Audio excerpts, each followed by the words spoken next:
بسم اللہ الرحمن الرحیم صلاۃ دائما بارک وسلم وصلی علیہ۔ حضرت واصف علی واصف رحمۃ اللہ تعالی علیہ کی شہرہ آفاق تصنیف دل دریا سمندر سے منتخب مضمون طاقت۔ طاقت ایک مبہم لفظ ہے، اس کے معنی صرف استعداد یا قدرت کے ہی نہیں، اس کا مفہوم خوف پیدا کرنا بھی ہے، اور اگر خوف زدہ انسان بے خوف ہو جائے تو طاقت کمزور ہونا شروع ہو جاتی ہے۔ طاقت دراصل خوف کی حدود میں بادشاہی کرتی ہے، لا خوف کے مدار میں طاقت کا گزر ممکن نہیں۔ طاقت کے معنی موقع محل کے مطابق بدلتے رہتے ہیں۔ ہم جس شے سے خوفزدہ ہوں اس کو طاقت کہنا شروع کر دیتے ہیں۔ طاقتور شے جس شے کو خوفزدہ کرتی ہے دراصل خود اس سے خائف ہوتی ہے۔ بچے ماں باپ کو طاقتور سمجھتے ہیں، اور جب یہ بچے بڑے ہو جائیں اور جوان ہو جائیں تو ماں باپ ان کو طاقتور سمجھ کر ان سے خوفزدہ رہتے ہیں، اور اس طرح طاقت اور خوف اپنی جگہ بدلتے رہتے ہیں۔ طاقت کا استعمال ابتدائے آفرینش سے ہی چلا آ رہا ہے۔ ہم دوسروں کو مجبور کرنے پر مجبور ہیں۔ ہم چاہتے ہیں کہ ہمیں تسلیم کیا جائے، مانا جائے، جانا جائے، پہچانا جائے۔ ہم دلیل کی طاقت استعمال کرتے ہیں، اور اگر یہ طاقت کام نہ کرے تو ہم طاقت کی دلیل استعمال کرتے ہیں۔ ہم طاقتور ہونے کے جذبے کے سامنے بے بس ہیں۔ ہماری آدھی سے زیادہ زندگی اس خواہش ہی میں گزرتی ہے کہ طاقت حاصل کریں۔ طاقت کا نشہ سب نشوں سے زیادہ ہے۔ ہم علم حاصل کرتے ہیں کیونکہ علم طاقت ہے۔ ہم دولت حاصل کرتے ہیں کیونکہ دولت طاقت ہے۔ ہم تجربات کرتے ہیں کیونکہ تجربہ طاقت ہے۔ ہم اقتدار حاصل کرتے ہیں کیونکہ اقتدار طاقت ہے۔ ہماری جد و جہد طاقت کی بلند چوٹیوں تک پہنچنے کے لیے ہے۔ خوبصورت انسان اپنے چہرے کی طاقت پر مست ہوتا ہے۔ حسین چہرہ دوسروں کو غلام بنا لیتا ہے۔ حسن میں بڑی طاقت ہے۔ بڑے بڑے ارسطو اس طاقت کے سامنے بے بس نظر آتے ہیں۔ انسان کو زندگی میں بے شمار طاقتوں سے دوچار ہونا پڑتا ہے، اس لیے اس کے پاس بے شمار اندیشے ہوتے ہیں۔ غریب ہونے کا خوف دولت کو بے پناہ طاقت بخشتا ہے۔ بے خوف غریب دولت کے طاقتور صنم کدے کا ابراہیم ہے۔ ہمیں گمنام ہونے کا خوف رہتا ہے، اس لیے ہم ناموری کی طاقت کو تسلیم کرتے ہیں، اور ناموری نیک نامی اور بدنامی کے درمیان کہیں بھی ہو ہمیں مجبور کر دیتی ہے۔ جوں جوں انسان کا نام پھیلتا ہے وہ اپنی ذات کو پھیلتا ہوا محسوس کرتا ہے۔ وہ حاوی ہونا چاہتا ہے، چھا جانا چاہتا ہے۔ اپنی شہرت کی طاقت کو برقرار رکھنے کے لیے وہ کسی خیر شر کی تمیز سے بیگانہ سا ہو جاتا ہے۔ انسان فتوحات کرتا ہے طاقت کے ذریعے، طاقت کے لیے۔ وہ انسانوں کو موت کا خوف دے کر اپنی زندگی کی طاقت منواتا ہے۔ فاتحین عالم تلوار اور آگ کا سہارا لے کر اپنی طاقت کا اظہار کرتے رہے ہیں۔ انسانوں کا قتل عام کر کے ان کے خون سے اپنے چہروں کو سرخرو سمجھتے رہے ہیں۔ طاقت ہی انسان کی سب سے بڑی کمزوری ہے۔ حسن کی طاقت کے مقابلے میں انسان عشق کی طاقت لاتا ہے، اور طاقت کا کھیل جاری رہتا ہے۔ منوانا اور انکار کرنا ازل سے چلا آ رہا ہے۔ کسی طاقت کا منکر اس کا ابلیس کہلاتا ہے۔ یہی انسانوں کی دنیا میں بھی ہے۔ کسی طاقت سے انکار کرنے والا باغی کہلاتا ہے، شیطان کہلاتا ہے، اور ماننے والا مخلص اور محب کہلاتا ہے۔ بہرحال طاقت ایک عجیب راز ہے، ایک پراسرار شے ہے جو انسانوں میں دوسروں سے ممتاز ہونے کا شوق پیدا کرتی ہے۔ انسان اپنے قد اور اپنی حد سے باہر نکل کر بھی دوسروں کو پست قامتی پر مجبور کرنا چاہتا ہے۔ طاقت کا استعمال انسانی تاریخ میں بڑے بڑے واقعات پیدا کرتا رہا ہے۔ لوگ اپنی دولت، اپنا وقت، اپنی عمر اور اپنی عاقبت خراب کر کے بھی دوسروں کو خوفزدہ کرنے سے باز نہیں رہتے۔ اگر خوف پیدا کرنے کے عمل کو ترک کر دیا جائے تو یہ دنیا نہ جانے کیا سے کیا ہو جائے۔ ہر ماحول اپنے لیے طاقت کا الگ مفہوم رکھتا ہے۔ لفظ وہی رہتا ہے لیکن معنی بدلتے رہتے ہیں، اس کا دائرہ بدلتا ہے، اس کی تاثیر بدل جاتی ہے۔ مثلاً اگر استاد شاگردوں پر طاقت استعمال کرے تو اس کے معنی ایک آدھ چپک کے ہوں گے، اور اس طاقت کا استعمال شاگرد کی زندگی کے لیے بہتر ہو سکتا ہے۔ استاد کی نیت اصلاح ہے، یہاں طاقت کا استعمال برائے اصلاح ہے۔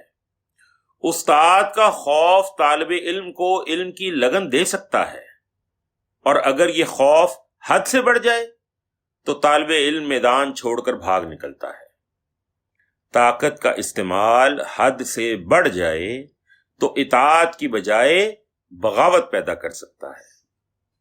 جس طرح خوراک جسمانی طاقت کے لیے ضروری ہے، لیکن اگر خوراک کا استعمال حد سے بڑھ جائے تو صحت کی تباہی کی علامت ہے۔ قوموں کی زندگی میں بھی کئی طرح کی طاقتیں کام کرتی ہیں۔ طاقت کے دم سے ہی سماجی اور معاشی نظام قائم رکھا جاتا ہے۔ پولیس ایک طاقت کا نام ہے جو مجرموں کو خوفزدہ رکھنے کے لیے قائم کی گئی ہے۔ اگر یہ طاقت مجرم اور معصوم کے امتیاز سے آشنا نہ ہو تو یہ طاقت بھی اپنے مبینہ مفہوم سے باہر ہو جائے۔ حکمرانوں کے پاس طاقت ہوتی ہے، اور یہ طاقت ہونی چاہیے۔ اس کے دم سے حقوق و فرائض کے رشتے قائم رہتے ہیں۔ طاقت کا ہونا ضروری ہے، اس کا اظہار اور استعمال ضروری نہیں۔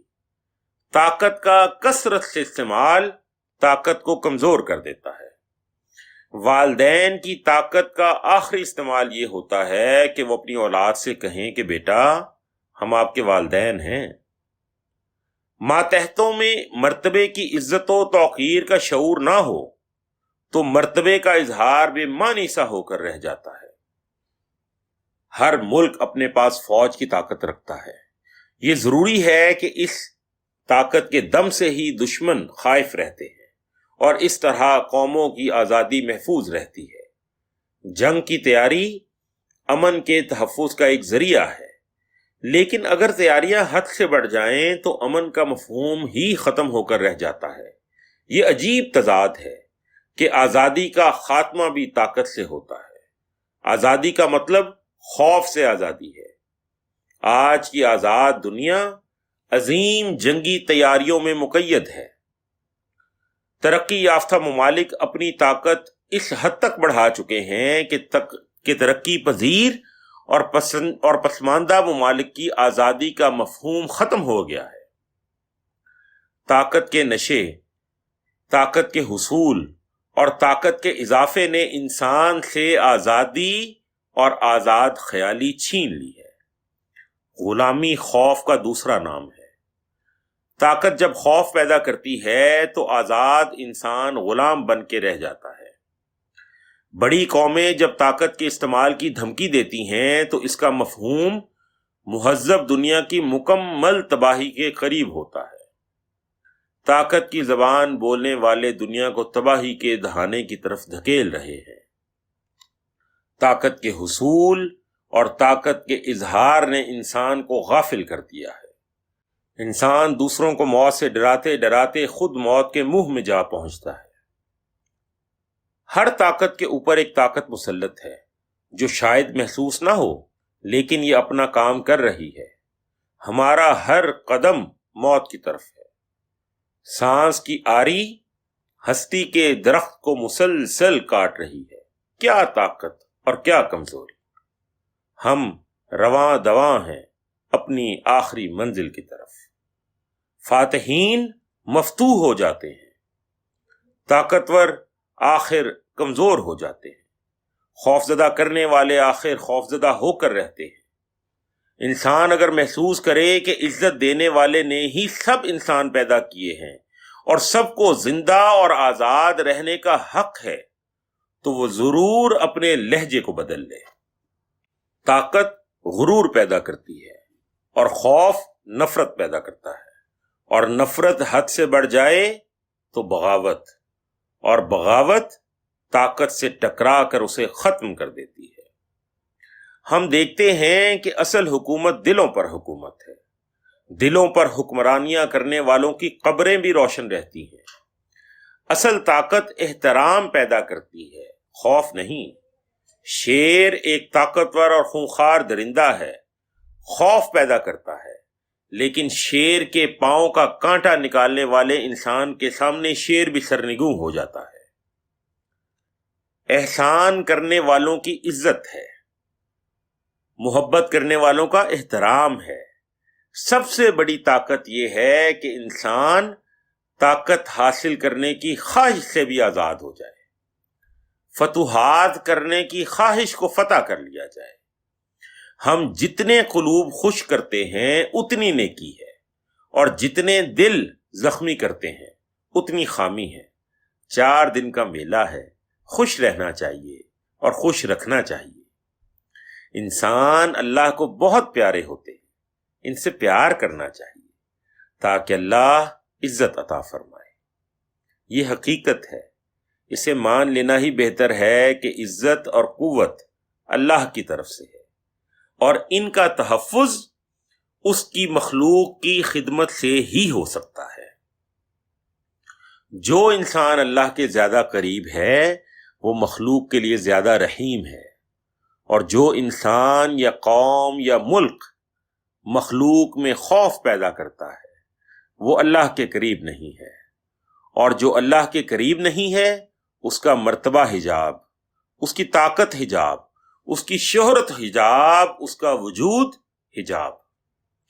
فرعون کی طاقت اور انا پرستی بے بس ہو گئی اس انسان کے سامنے جو واحد اور لا شریک اللہ کی محبت میں عزت اور حقیقی قوت کا لازوال انعام حاصل کر گیا۔ السلام۔